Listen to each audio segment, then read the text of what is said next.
Ano ang mga dapat o tama mong gawin? Una, kailangang huminga ka ng malalim at iwasan ang panic mode. Ipaalam sa pamilya o sa isang mapagkakatiwalaang tao ang nangyari. Huwag kang pumayag sa anumang interogasyon o pagsusulat ng pahayag ng walang abogado.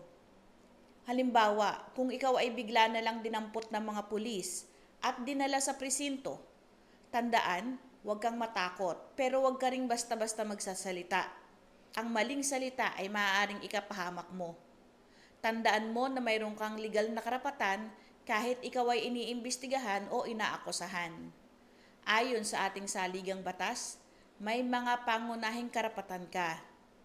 Karapatan mong manahimik. Hindi ka pwedeng piliting magsalita nang wala kang abogado. Karapatan mo rin na magkaroon ng abogado. Pwede kang humingi ng legal assistance. At karapatan mong maging pamilyar sa iyong kaso. May karapatan kang malaman ang mga detalye ng mga paratang laban sa iyo.